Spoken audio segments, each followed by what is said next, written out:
Ya, Gibran Rakabuming Raka meminta Kaisang agar segera menemui Puan Maharani yang telah membuat statement yang mempertimbangkan Kaisang untuk maju di Pilkada Jawa Tengah. Ya, tentu saja hal ini membuat suatu kekuatan politik bagi Kaisang dikarenakan sebelumnya PDIP tidak akan mengusung Kaisang sebagai calon gubernur di Jakarta. Saya mendukung statementnya Mbak Puan yang itu tadi.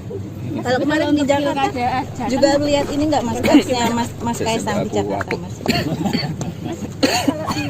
Sorry ya. Di Jatim kan sudah ada dukungan ke Bu Khofifah sama. Kalau di Pilgub Jatim sendiri dengan itu tadi munculnya nama Mas Kaisang apakah juga akan yang memunculkan Mbak Puan? Ya kan? Di beberapa statementnya Mbak Puan kan tadi. Di beberapa survei kan Mas Kaisang juga muncul namanya. Oh, kalau survei saya belum melihat ya, tapi ya kalau udah ada dukungan secara lisan dari Mbak Puan itu saya kira itu sebuah kekuatan. Dan harusnya Kaisang harus segera menyambut itu. Segera ketemu Mbak Puan hari ini harusnya. Itu melihat potensi di Jakarta gimana Mas kalau untuk Mas Kaisang? Jangan kan beberapa kali kan ke Jakarta juga. Kalau Kaisang jangan di Jakarta lah. Enggak, saya di Jakarta itu nggak ada hubungannya sama Kaisang. Ya. Bukan endorse ya Mas?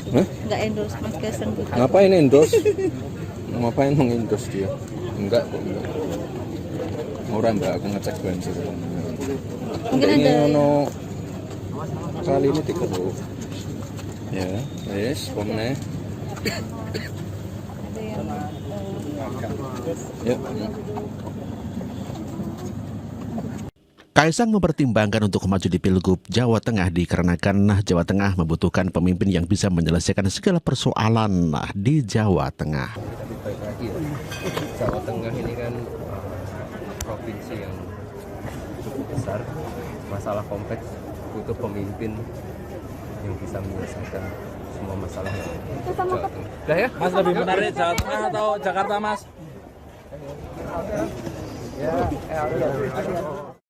Sebelumnya Puan menilai Kaisang bagus untuk di Pilkada Jawa Tengah dan PDIP mempertimbangkan untuk mengajukannya. Nggak apa-apa, bagus. Tapi kan Mas Fadil mungkin lebih ini di Jateng, tapi kok malah Mas Kaisang? Nggak apa-apa, bagus Kaisang. Itu mungkin dipertimbangkan nggak sih? Ya, jadi salah satu pertimbangan juga. Lalu bagaimana tanggapan PSI terkait Puan Maharani dan juga Gerindra yang ingin mengajukan Kaisang? Politik memperlihatkan adanya keinginan masyarakat Jateng akan adanya figur politik muda seperti Mas Kaisang. Dari Mbak Puan dan Pak Ahmad Muzani terkait Mas Kaisang. Nah, beliau-beliau ini kan tokoh politik nasional, ya, tokoh politik nasional yang juga merupakan pimpinan parpol besar. Adalah kehormatan apabila keduanya itu melihat atau melirik Mas Kaisang sebagai salah satu kandidat yang potensial. Nah, ketika keduanya bilang bahwa Mas Kaisang itu menarik untuk dipertimbangkan, maka PSI melihatnya sebagai dampak positif dari hasil survei. PSI selalu menghargai terbukanya ruang partisipasi bagi para pemimpin muda untuk berpartisipasi di bidang politik ya. Kedua daerah secara strategis penting ya. Jakarta, Jateng, dan merupakan barometer politik nasional. Tingginya hasil survei elektabilitas di Jateng tentunya akan menjadi catatan tersendiri bagi kami. Para pimpinan parpol pastinya juga melihat kepentingan dan konsolidasi politik nasional, sesuatu yang dibutuhkan untuk akselerasi pembangunan menuju Indonesia Emas. Sampai sekarang, Mas Ketum masih fokus untuk mempersiapkan calon-calon kepala daerah yang akan didukung di banyak daerah, sambil tentunya terus berkomunikasi dengan Koalisi Indonesia Maju, teman-teman di Koalisi Indonesia Maju. Hasil survei terbaru Lembaga Survei Indonesia atau LSI menunjukkan adanya pengaruh Presiden Joko Widodo terhadap perolehan suara putra bungsunya Kaisang Pangarep di bursa calon gubernur Jawa Tengah. Dalam survei LSI periode 21 hingga 26 Juni 2024, tingkat kepuasan masyarakat Jawa Tengah terhadap kepemimpinan Presiden Joko Widodo berada di angka 85,1%. Dari jumlah responden yang puas, 27,5% mendukung Kaisang Pangarep sebagai calon gubernur Jawa Tengah. Disusul Irjen Pol Ahmad Lutfi 16,3%, dan Wagub Jateng 2018-2024 Taj Yassin Maimun 12,9%. Sementara sisanya memilih nama lain seperti Bambang Wuryanto atau Bambang Pacul, Abdul Wahid, dan Sudaryono.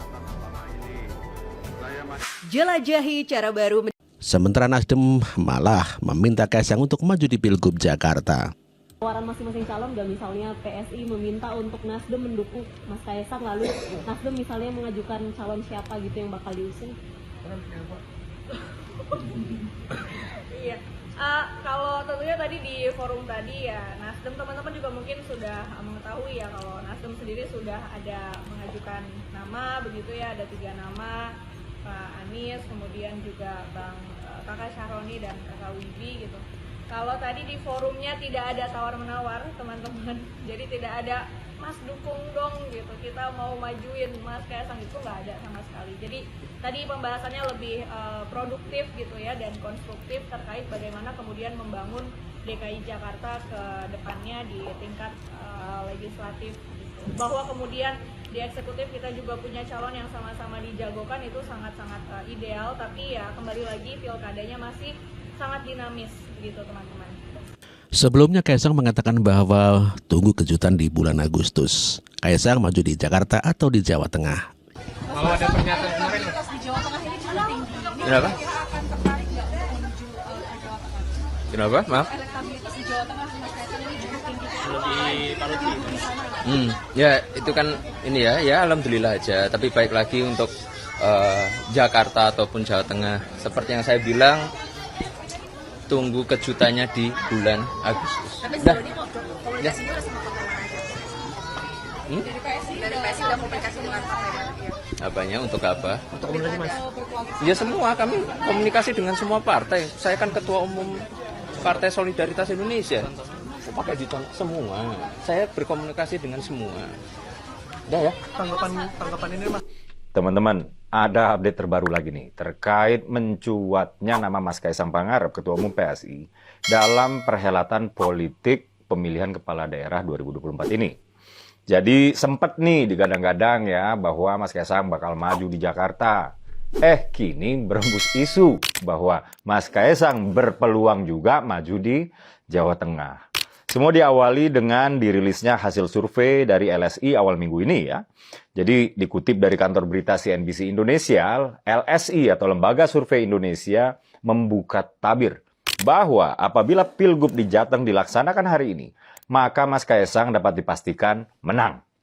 Jadi urutan tertinggi itu adalah Mas Kaisang sendiri ya, kalau kita melihat elektabilitas di Jawa Tengah ya, dengan 25%-an. Kemudian di nomor 2-nya ada Irjen Lutfi dengan 16%-an. Taj Yassin dengan 13%-an. Baru deh Bambang Pacul ya, Ketua PDIP Jawa Tengah dengan 9,7%. Itu kalau kita pakai simulasi 6 nama ya. Nah, awalnya ya saya sebagai jubir PSI tentu banyak ya dimintain keterangan oleh media terkait apa sih respons PSI atau wabil khusus Mas Kaisang ya terkait dengan yang tadi saya ucapkan ya. Teruntuk teman-teman penonton Gagasan UKI, saya kasih bocoran sedikit ya. Jadi Senin kemarin saya bertemu Mas Kaisang dan kami membahas hasil survei LSI ini. Jadi begini, Mas Kaisang itu rada kaget ya. Loh, ini kok ramenya di Jakarta, tapi malah moncernya di Jawa Tengah gitu ya. Tentu beliau mengatakan ini sambil ketawa. Jadi saya pancing nih, Mas, apa saya angkat-angkat aja nih di media ya peluang Mas Kaisang untuk maju di Jateng. Nah, justru beliau bilang jangan. Kata Mas Kaisang, nggak enak sama Irjen Lutfi. Jadi bisa dibilang Koalisi Indonesia Maju itu udah mencapai kesepakatan, ya bisa dibilang hampir 100% ya, untuk mengusung Irjen Lutfi. Nah, gelombang isu Mas Kaisang di Jawa Tengah ini, ya, yang tadinya udah hampir melandai, kembali bergulir. Kali ini tanpa disangka-sangka, salah seorang elit PDIP yang juga merupakan putri Ibu Megawati, ya, Ketua Umum PDIP ya, Ibu Mega ya, Mbak Puan Maharani menyatakan bahwa PDIP mempertimbangkan untuk mengusung Mas Kaisang Pangarep untuk Jawa Tengah. Nah, dikutip dari kantor berita Detikcom, Ketua DPP PDIP Mbak Puan Maharani bilang begini nih ya, pihaknya mempertimbangkan Ketua Umum PSI yaitu Mas Kaisang Pangarep ya di Pilgub Jawa Tengah. Adapun Mbak Puan ya mulanya itu menanggapi hasil survei LSI yang tadi saya bilang ya, yang menempatkan nama Ketum PSI Mas Kaisang Pangarep di posisi unggul untuk Pilgub Jateng. Jadi ketika ditanya sama wartawan, apakah PDIP akan mempertimbangkan untuk mengusung Mas Kaisang di Jawa Tengah, persisnya Mbak Puan bilang, iya dong, menjadi salah satu pertimbangan juga dong. Nah, kurang lebih begitulah. Nah, merespon statement Mbak Puan, PSI balik melemparkan pujian kepada Mbak Puan. Jubir PSI, bukan saya kali ini ya, Mas Bimo bilang bahwa Mbak Puan adalah politisi matang, politisi yang mampu melihat permasalahan secara komprehensif dan nggak baperan. Mesra ya, gengs. Saya sepakat loh dengan kolega saya di PSI ya, Bro Bimo tadi ya, bahwa Mbak Puan itu sangat matang dan nggak baperan. Saya ingat banget kok waktu kader-kader PDIP menuduh Pak Jokowi minta 3 periode. Justru dibantah oleh Mbak Puan sendiri. Intinya Mbak Puan mengatakan bahwa Pak Jokowi nggak pernah minta 3 periode. Kematangan Mbak Puan ini mengingatkan saya sama almarhum Pak Taufik Kemas yang semasa hidupnya dikenal sebagai mediator ulung. Mediator ulung artinya yang tadinya pecah dibikin sama Pak Taufik ini jadi nggak pecah lagi gitu ya. Pak Taufik juga ya, yang saya dengar ya, beliaulah yang pertama kali mengusulkan untuk memulangkan Pak Prabowo ke tanah air pasca tumbangnya era Orde Baru. Nah, sementara nggak baperan karena kita sama-sama tahulah bahwa semenjak pecah kongsi dengan PDIP ya, Pak Jokowi diserang terus-menerus ya oleh kader-kader PDIP yang menurut saya sangat emosional lah serangannya ya. Bahkan Ibu Iriana juga kena ikut diserang. Menurut saya kalau level nyerangnya udah personal ya, nah ini udah nggak pantas lah untuk dilakukan. Intinya hormat saya buat Mbak Puan. Lalu menurut teman-teman gimana nih? Apakah teman-teman suka dengan kemesraan dua tokoh partai nasionalis ini? Saya sih suka ya. Semoga para elit lain juga sependapat sama saya. Tapi di luar itu semua, pokoknya yang terbaik aja buat Jawa Tengah ya. Siapapun yang memimpin Jawa Tengah nanti punya PR cukup berat. Misalnya angka kemiskinan yang di sana tuh masih 10% lah. Walaupun emang udah turun terus ya. Akhir kata mengutip penulis dari Britania Raya J.K. Rowling ya. Beliau bilang, "We only strong as we are united, as weak as we are divided." Kita kuat jika kita bersatu, kita lemah jika kita terpecah belah. Saya Dede Prayudi, wassalamualaikum warahmatullahi wabarakatuh.